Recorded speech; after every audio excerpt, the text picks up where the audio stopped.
did our conversion training into Wellingtons, and then we started flying Stirlings.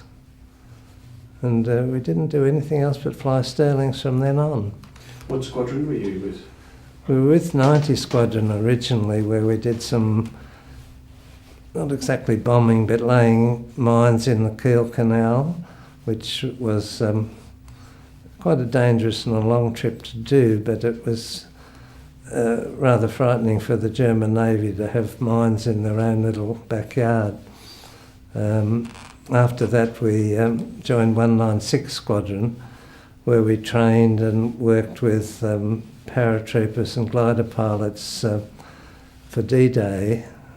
In the intermediate times we'd fly at treetop level, really, in the moonlight nights. To once I remember we flew all the way to Switzerland. We could see the lights of Switzerland, a good 6 or 7 hour trip over the treetops, following the contour of the land, only to find we didn't get the torch signal from the Maquis underground, the French underground, and had to bring our stuff all the way back. That was a long night, but I always remember to see the lights of Switzerland from being in England and to fly that far for nothing. I suppose it might have been 6 or 8 trips in the French underground, dropping spies sometimes, one person, or mainly canisters of various weapons for the French underground. Then D-Day came along, and we were one of the first squadrons, one of the first allies to go into D-Day. It was about 2 a.m. We woke up a few of the Germans. We were dropping paratroopers to hold the Orne Canal. I remember that. I don't remember what significance that was. I think it was to keep the crossing open for the troops the next day, later in the day. We had to fly through our own balloon barrage once on 2 or 3 days after D-Day to supply the paratroopers in the sort of hinterland a little bit. So that was a bit funny, to go through your own balloon barrage and think if one of those hit our wings, we're only 600 or 800 feet, we might have had a funny ending. The most significant time after that, 3 or 4 months, in fact it was September, the 19th of September we were shot down, but we did a couple of trips before that with our crew, and my pilot's name was Keith. He still lives in Queensland, and we are the only 2 alive out of our crew now. But he saved my life by keeping the plane flying after it was on fire, and I think there was only 1 engine going, but he kept the plane height as much as he could. He got out at about 500 or 600 feet. I was perhaps 600 or 700 feet, and pulling the ripcord, it didn't take too long to hit the treetops.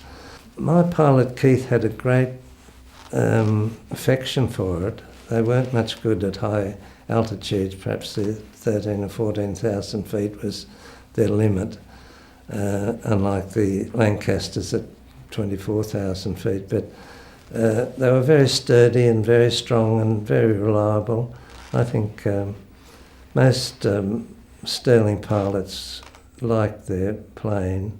I always remember I was pleased that the wireless operator in a Stirling had 3 inches of steel under their seat, and we flew in there and the tracer bullets were coming up at us like Christmas tree, and I thought, I think I'll sit down. I was looking out of an Astrodome, and then I thought, these tracers are coming up, and I remember my seat was armour plated underneath, so I sat down in front of the wireless and stayed there.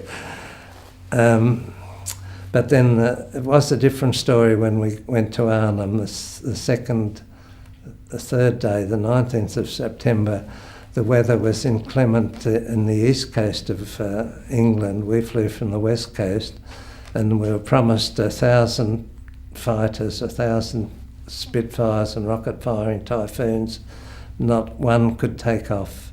And unlike the day before, there's not an aircraft gun, anti-aircraft gun opened up on us, not one. But the day the fighters weren't there, they were knocking us out of the sky very easily because we were flying straight and level at 600 or 800 feet. It was pretty easy.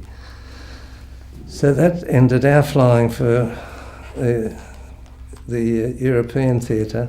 I got out at the forward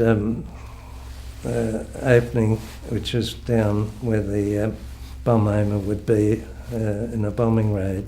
It was a fairly wide opening. It went out quite well, but I remember our navigator hit his head on the front of the escape hatch, really. I heard it. It was so loud he went out head first, and I made a point of thinking, well, I don't think he did go out head first. I think he went out feet first, and that threw his head, his legs in the slipstream, must have thrown his head against the forward hatch edge, and he was found dead with a bad head wound, so I think that's what happened. But it made me think that's not a very good way of going out, so I went out head first, and as soon as we were out of the aircraft, pulled the chest-type parachute and landed safely. I was being shot at coming down, so I'm pleased we weren't too high. There was a lot of older German troops from a nearby airfield who were just given a rifle and said, go out and start this collecting people. Within an hour of hiding in low shrub, these old German guys came along with rifles, and I stood up and put my hands up. And then they wanted me to go ahead of them, and I thought they just want me to look as if I was trying to escape and shoot me in the back, so I refused. But that wasn't their idea at all. They were taking me 200 or 300 metres to a road where our bomb aimer was lying on a stretcher, and he'd been shot coming down in the plane. He was shot through the groin, and they put me on one end of the stretcher to carry him to a first aid post. And that was that. Then we were taken to Germany the next day, or we walked to Germany from Arnhem. It was about 30 miles, and then onto a troop train to the interrogation camp at Frankfurt, I think it was, in Germany.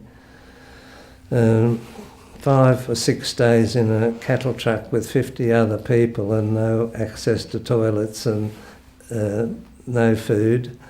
There was one guy in the compartment was talking to a German troop train station next to us, as there were so many hold-ups, and prisoner of war trains were the lowest priority, so they just put us in a siding. But there's a German soldier in this other, right next to us. He said, I'll give you my watch if you'll give me your water bottle. And the German soldier said yes, and he took the watch off the one of our POWs, and unbelievably the German passed him over the water bottle, so he kept his bargain. But that's the sort of thing went on for 5 days till we finished up in a German prison camp. That was Stalag Luft 1, due north of Berlin, right up on the Baltic. It was the main Air Force officers' camp of the war. Stalag Luft 1 had about 11 or 12,000 Americans, 2,000 or 3,000 British and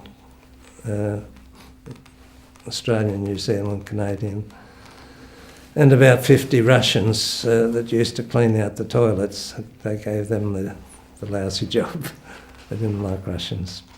Then the Russians came along and opened up the camp and said we must be free. The Americans were in charge of the camp, were shutting all the gates.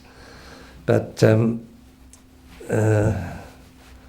was a funny transaction that the Russians really liked to keep prisoners of war. They intended getting as many as they could back into Russia, take them back through Russia.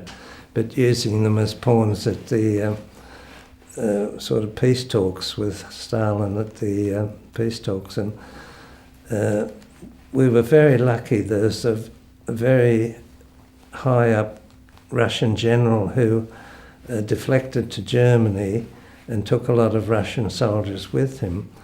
And the British had captured this German, and the Russians wanted him back at any cost, and they did a deal that if you'll let flying fortresses come in and take out 12 British and American officers, you can have your defected Russian back.